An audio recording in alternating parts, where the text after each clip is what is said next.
Welcome to the Philosophemes channel. In this seminar, we'll be discussing Nishitani's short and wonderful essay on Ikebana, or the Japanese art of arranged flowers. I oscillate back and forth between referring to it as Ikebana, the Japanese art of arranged flowers, and the Japanese art of flower arranging. This essay of Nishitani's was difficult for me to find. It may not be difficult to find anymore, but it was difficult to find when I found it. And I'm very happy to be putting together this seminar for you.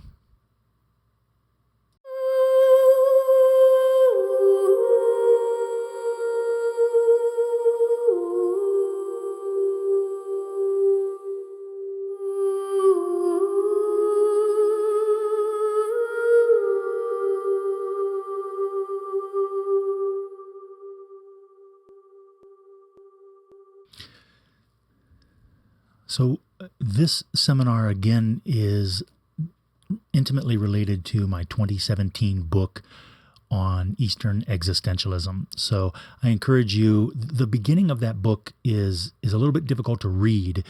I was absolutely pressed for time. I basically had to either finish the book or not use it in the classroom.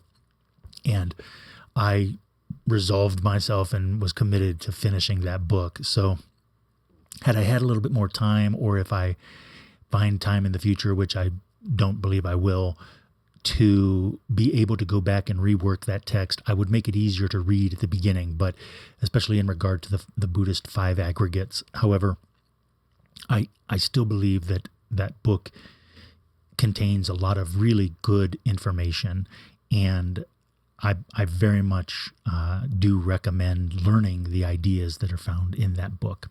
So it was through that book that I was able to spend some time with Nishitani's The Art of Flower Arranging, and what a wonderful essay. So if we take a look at this essay, we see that there are 17 sections, and I'm basically going to go through each of the sections with you, although the first three sections we're going to sort of handle as a group. These sections are essentially coming out of Nishitani's text. Why Ikebana? Beauty and Impermanence, the desire to endure, the oneness of being in time, the cutting of the flowers, artistic creativity is alive, severing the life that denies time, nature loves to hide, the transcendence of shifting from the world of life to the world of death, the temporary manifestation of eternity in time. Momentariness is transformed into a beauty of a higher order, a different dimension, and the unveiling of eternity. The Sword of Emptiness, Zen, Haiku, The Way of Tea, and Ikebana. And then lastly, the art of the activity of everyday life.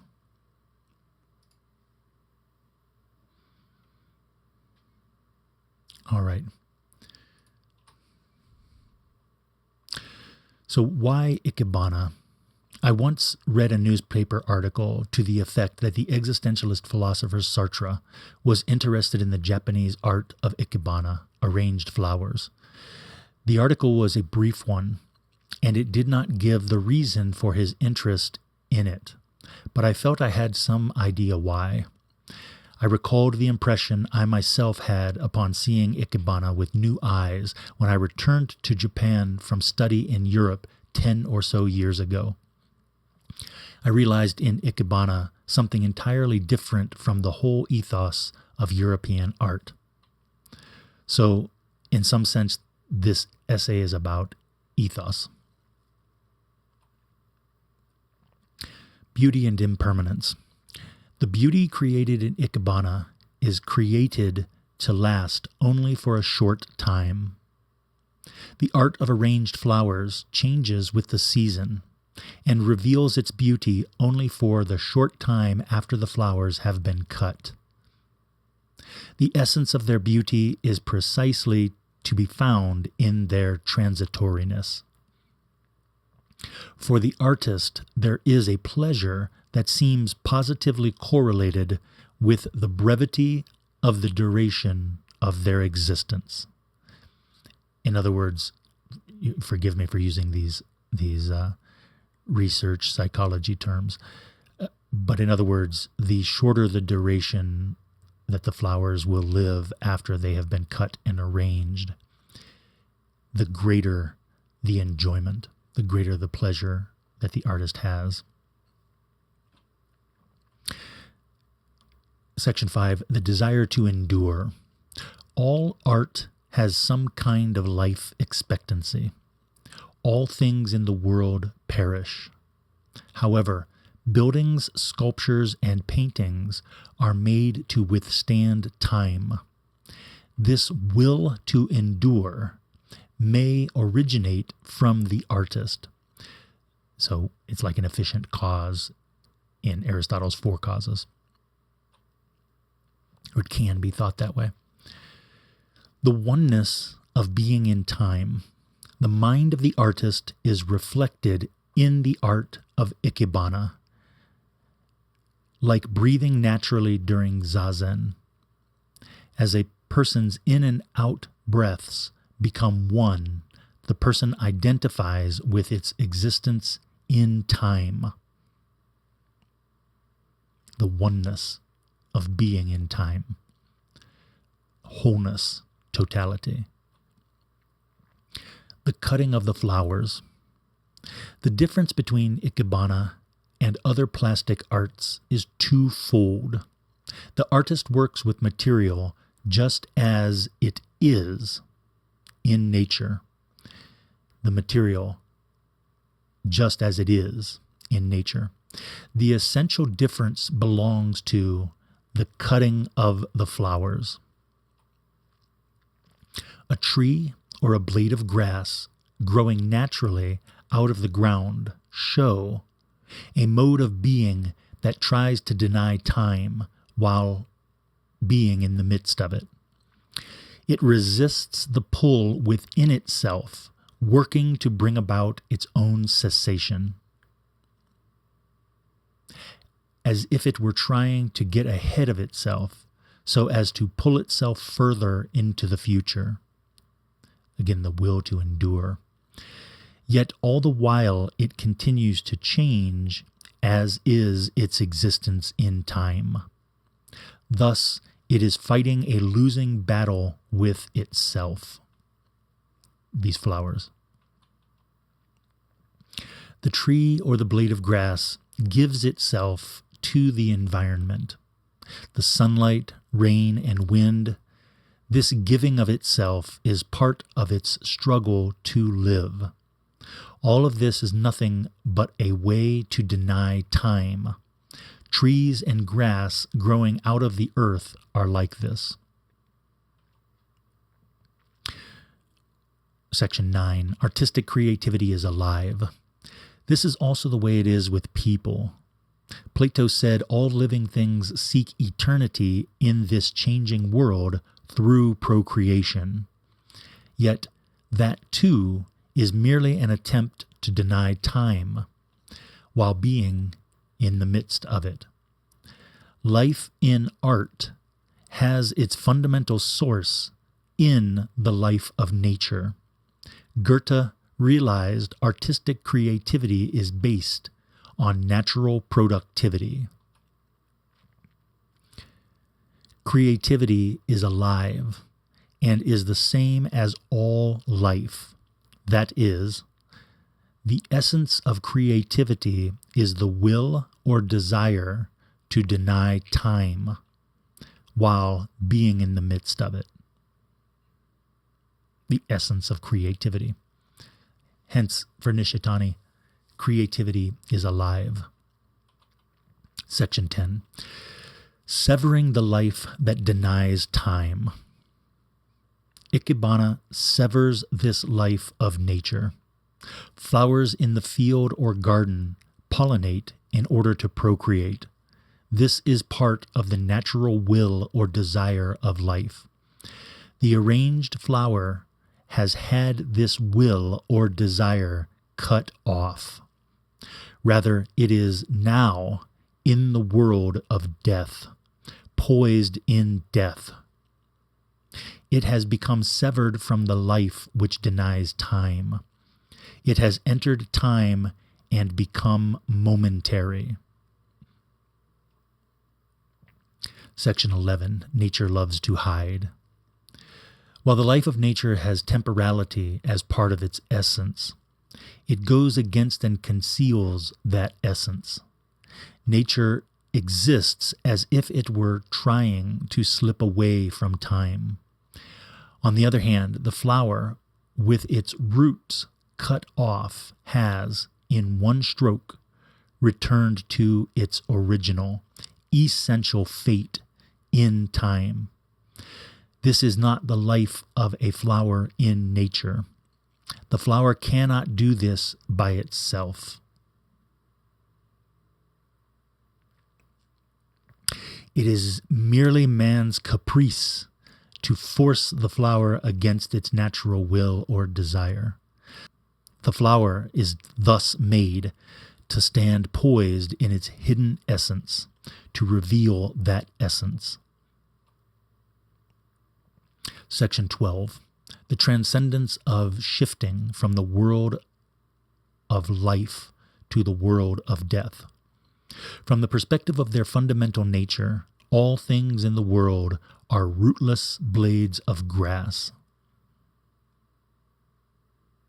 From the perspective of their fundamental nature.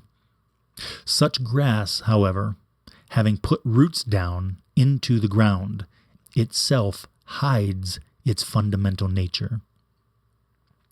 Through having been cut from their roots, they are, for the first time, made to thoroughly manifest their fundamental nature, their rootlessness.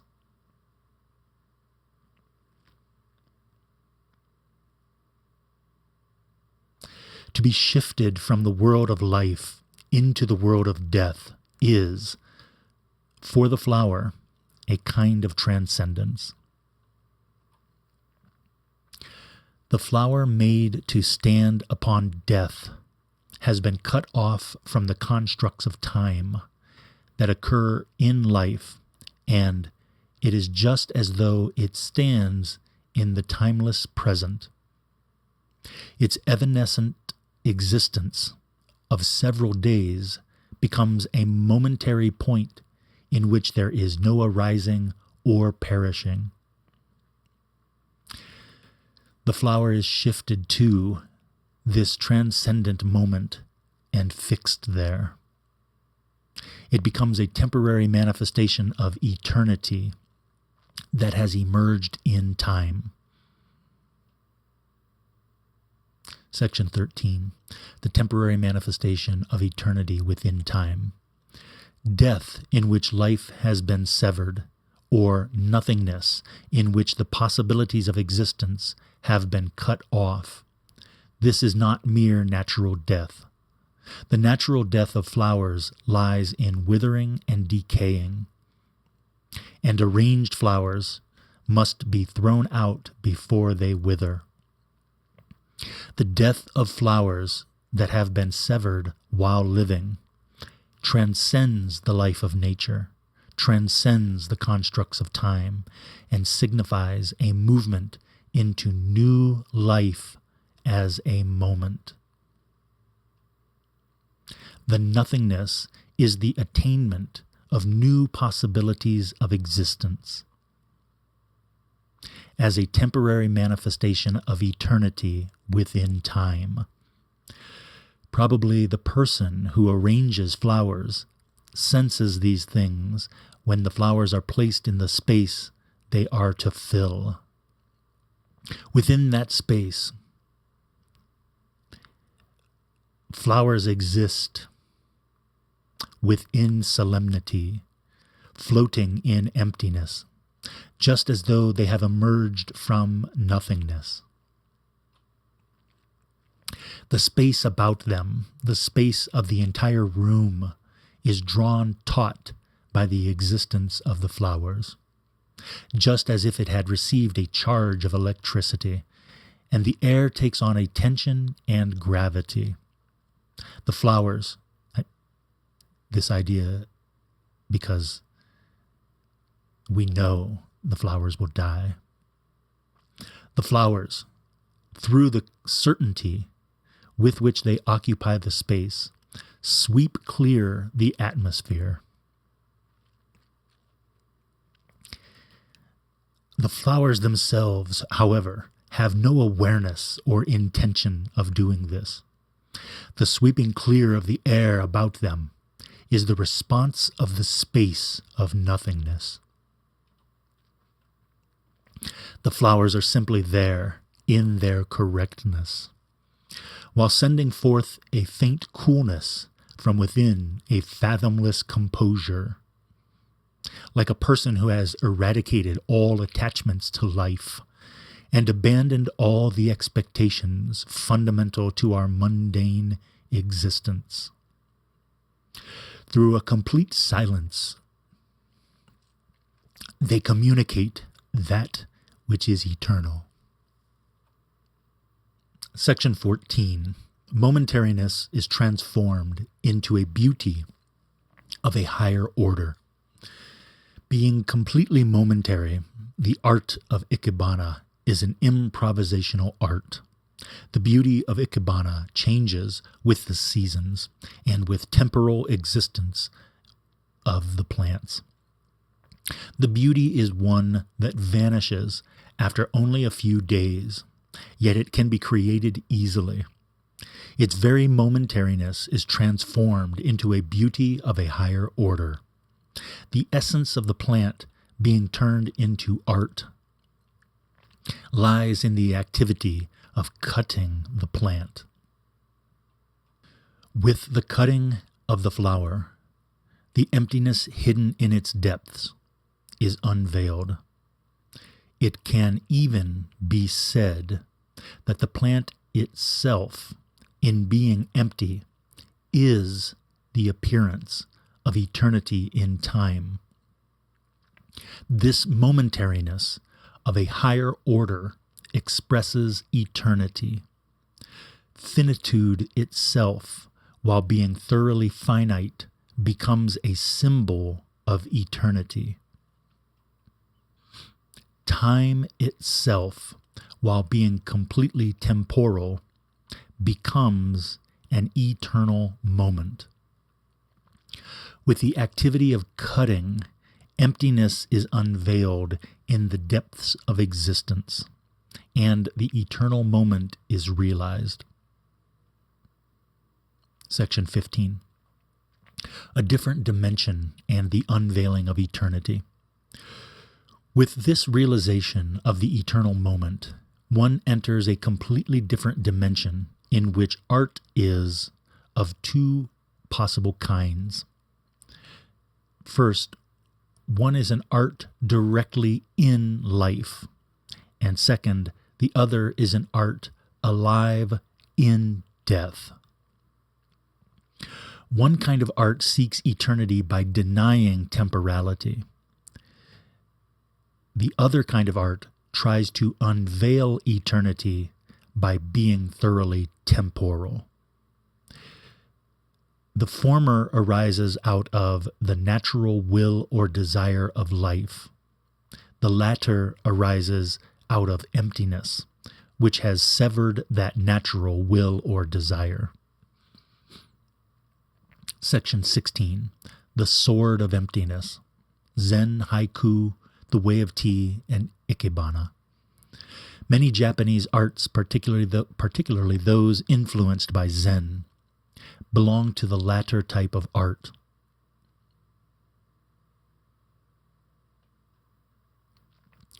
And then lastly, section 17, the art of the activity of everyday life. One of the great strengths of many pure Japanese arts is that their creative activity is not limited to the professional, but is taken up by common people. Therefore, this creative activity is connected to the daily life of the people. The activity of everyday life is itself connected with art and is equal to the arts of the chosen people of culture. And it is this that is found in the way of tea and ikebana, the art of the activity of everyday life. There are no other arts like these. Thank you.